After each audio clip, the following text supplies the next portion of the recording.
लेकिन भगवती रुक्मणी का मन नहीं लग रहा है। जो नारद ने 4 श्लोक दिए थे वही महाराज 4 श्लोक रुक्मणी ने एक पत्र पर लिखे और महाराज अर्थ लेते रहिए कि गोविंद हे द्वारकानाथ श्रुत्वा गुणान भवन। ले बेटा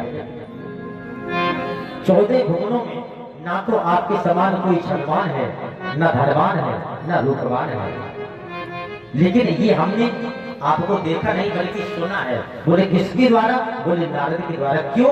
लक्ष्मी ना कभी नारद घर में वास नहीं करती, ना तो नारायण कभी घर में वास करता है और न लक्ष्मी कभी घर में वास करती है।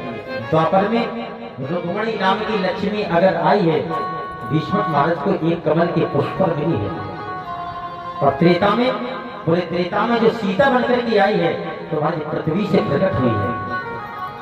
क्यों? सीत नीचे के भाग हल के नीचे को भाग को कहते हैं सीत।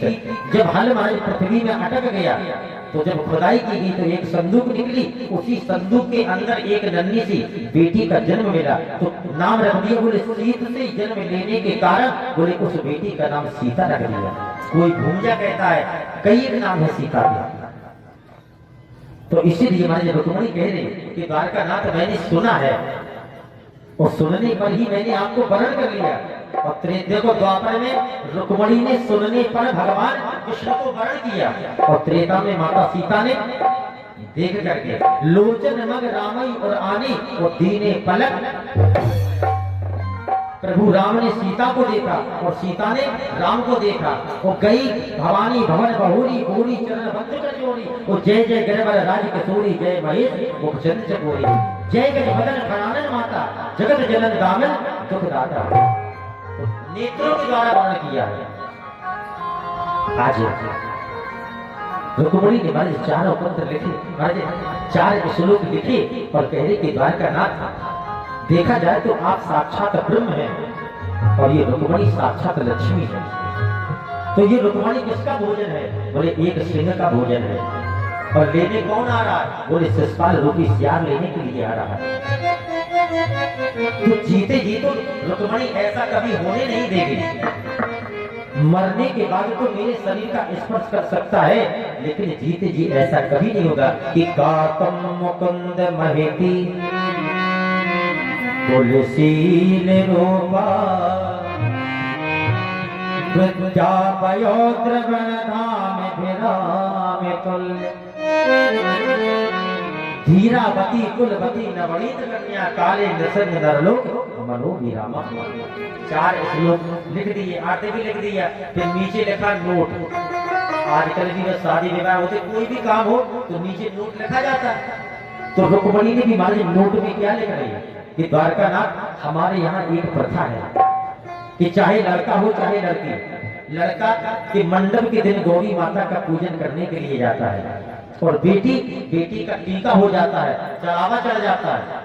इसके बाद में गौरी का पूजन करने के लिए जाती है। आप गौरी माता के मंदिर के पीछे आ जाना, अपनी प्रिय भक्ता रुक्मणी का वहीं से हरण कर लेगा। नीचे हस्ताक्षर कर दिए, बोले आपकी चरण दासी रुक्मणी। अब पत्र तो लिख गया। अब रुक्मणी ने सोचा कि देखो ले कौन जाएगा, कौन ले जाएगा।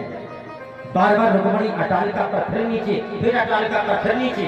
तब तक एक पंडित जी दिखाई दे गए महाराज। तो ब्राह्मण को इशारा किया तो तुरंत महाराज ब्राह्मण पहुंच गया। क्या बात है? तो बैठा लिया। कहा राजकुमारी क्या बात है? तो बैठने दिया और कहा कि ब्राह्मण देवता आप तो द्वारका तक जाना है। पंडित जी ने कहा काहे के लिए? बोले महाराज मन होता है एक, मन से तो मैंने वरण कर लिया, मन से तो मैंने पति मान लिया कि अगर विवाह करेगी तो द्वारकानाथ के साथ ही करेगी। पंडित जी कहने लगे कहे रुक्मणी तुम्हें वो करिए कलूटा पसंद आया?